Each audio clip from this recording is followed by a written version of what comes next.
पिछले वीडियो में हमने देखा कि किस तरह नेता आपको उतना ही बताते हैं जितना उनके फेवर में या उनकी पार्टी के फेवर में। साथ ही साथ हमने एपीएमसी की हिस्ट्री को जाना, यानी कि सरकारी मंडी की हिस्ट्री को जाना, ताकि आप अच्छे से इस बिल को समझ सकें। आज की वीडियो और ख़ास है क्योंकि हमने एक एग्जाम्पल ऐड किया है जो कि है अजमल कसाब का, वही जिसने मुंबई में अटैक किया था। अगर आप उस एग्जाम्पल तक पहुँच सके तो आपको काफ़ी चीज़ें क्लियर होंगी। तो चलिए आज की वीडियो शुरू करते हैं।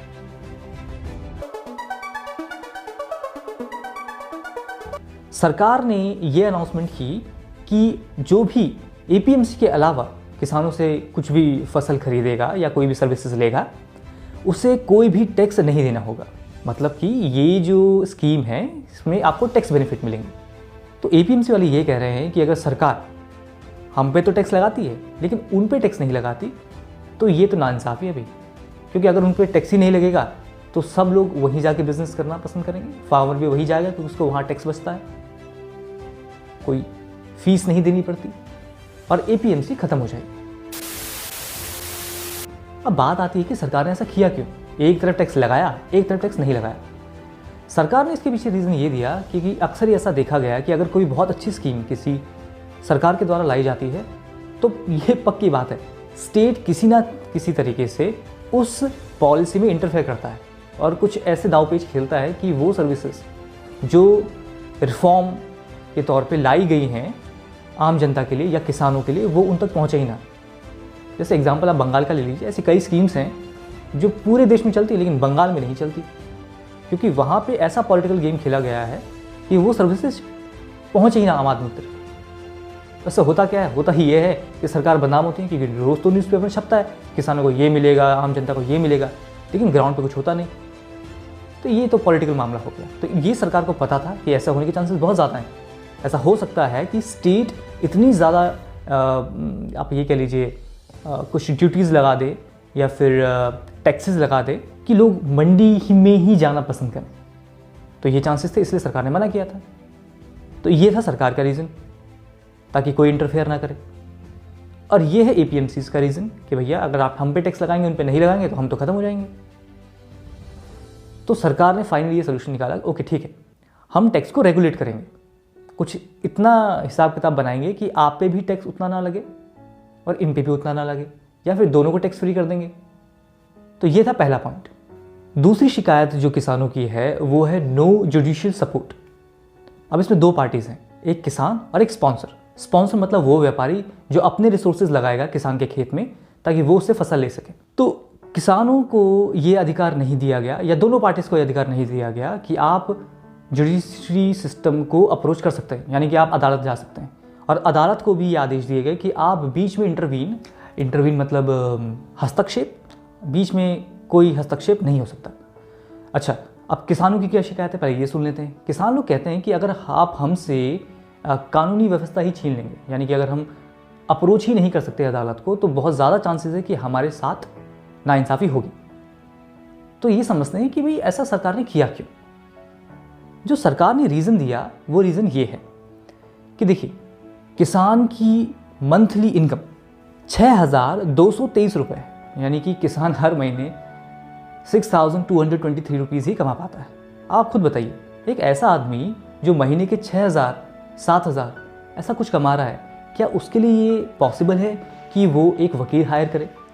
अच्छा, वकील हायर करने के बाद कोर्ट में पिटीशन डाले और केस लड़े सालों सालों, और तब जाके एक कुछ 70-75 हज़ार रुपये की उसकी फसल का मामला होगा और 10 साल बाद उसका फैसला आएगा। तो सरकार का ये एक रीज़न था कि भाई अफोर्ड नहीं कर सकता किसान। दूसरा रीज़न जो सरकार ने दिया कि जुडिशियल सिस्टम स्लो है। इसका एग्जाम्पल भी हम आपको देते हैं। आपको 26/11 याद है, मुंबई में अटैक हुआ था 26/11/2008। साफ साफ पता था किसने किया। ये शख्स को आप जानते होंगे, मिस्टर कसाब। इनके खिलाफ लोगों की गवाही थी। चलो, लोग झूठ बोल सकते हैं, इनके खिलाफ वीडियो एविडेंसेस भी थे, मतलब क्लियर कट केस था। फिर भी इनको फांसी के तख्ते तक पहुंचाते 4 साल लग गए। 2008 में कांड किया था और 2012 में इनको फांसी दी गई। तो एक ऐसा केस जिसमें सब कुछ क्लियर है, तब भी जुडिशरी को अपने हिसाब से काम करने में कई साल लग जाते हैं। तो सिस्टम भी स्लो है। तो सरकार के दो रीज़न थे। पहला, किसान अफोर्ड नहीं कर सकता। दूसरा, कि ये एक बहुत स्लो सिस्टम है, इसलिए हम आपको एसडीएम का ऑप्शन देते हैं।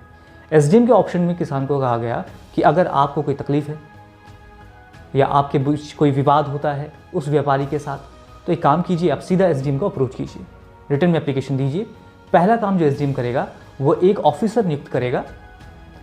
वो ऑफिसर, किसान और दूसरी पार्टी यानी कि व्यापारी, ये तीनों बैठेंगे और एक समझौता किया जाएगा मोल भाव पे या किसी भी और चीज़ पे। और ये नई बात नहीं है, मंडियों में भी आप जाएंगे तो ये होता है, थोड़ी सी बार्गेनिंग की जाती है। तो अगर सेटलमेंट होता है तो वेल एंड गुड, साइन होगा, पेमेंट होगी, बात खत्म। अगर वहाँ मामला सॉल्व नहीं होता तो एसडीएम बीच में आएगा, फिर वो दोबारा इस प्रोसीजर को फॉलो करेगा और देखेगा कि कौन गलत है कौन सही, उसके हिसाब से फैसला सुनाएगा। अगर दोनों पार्टीज़ को फिर भी कोई डाउट है कि भाई हम तो संतुष्ट नहीं हैं, तो वो कलेक्टर के पास जा सकते हैं। तो 3 स्टेजेस हैं और इन 3 स्टेजेस में 30 दिन की लिमिटेशन दी गई है कि 30 दिन के अंदर अंदर आपको रिपोर्ट देनी होगी। तो जो प्रोसीजर सालों लेने वाला था वो सिर्फ 90 दिन के अंदर अंदर निपट जाएगा। तो ये तो थी सरकार की बात। अब किसान ये कहते हैं कि अगर आप एसडीएम के पास हमें भेजते हैं तो चांसेस हैं, वो तो सरकारी आदमी है, पक्का करप्ट होगा। तो आपकी जानकारी के लिए बता दूं, करप्शन इस चीज़ से डिसाइड नहीं होता आप क्या करते हैं। करप्शन तो जी आंतरिक है, ये आपकी पर्सनैलिटी का पार्ट है। तो आप करप्ट हैं तो आप हर जगह करप्शन करेंगे, और अगर आप करप्ट नहीं हैं तो आप कहीं पे भी नहीं करेंगे। एग्जाम्पल दे देता हूँ, अगर आप जुडिशरी के ही पक्ष में हैं तो ज़्यादा पुरानी बात नहीं है। 23 नवंबर 2020 यानी कि पिछले साल एक जज पकड़ा गया दिल्ली में। कितना रुपया लेते हुए? 75,000 रुपये में भाई साहब बिक गए। खैर कुछ बड़ा अमाउंट लेते तो भाई प्राउडली बताते भी, 75,000 में भाई साहब बिक गए। ये तो जज के हाल है। और ये पहला केस नहीं था।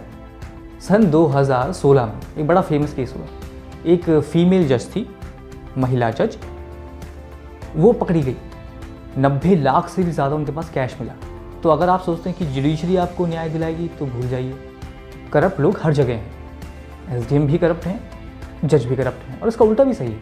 आपको ईमानदार एसडीएम भी मिलेंगे और ईमानदार जज भी मिलेंगे। तो ये पॉइंट तो उतना वैलिड है नहीं। खैर सरकार ने फिर भी बोला अगर आपको जुडिशरी सिस्टम चाहिए, आप चाहते हैं ज़्यादा खर्चा करना, तो ठीक है, we are ready for it.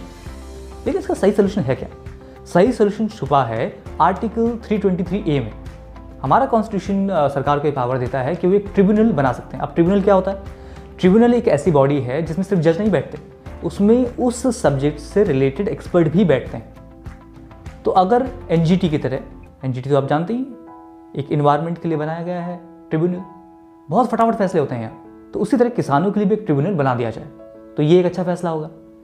तो अब आप जानते हैं प्रॉब्लम क्या है, सोल्यूशन क्या है, और अब आप बताइए, आपका कोई विचार हो तो नीचे कमेंट बॉक्स में आप बता सकते हैं।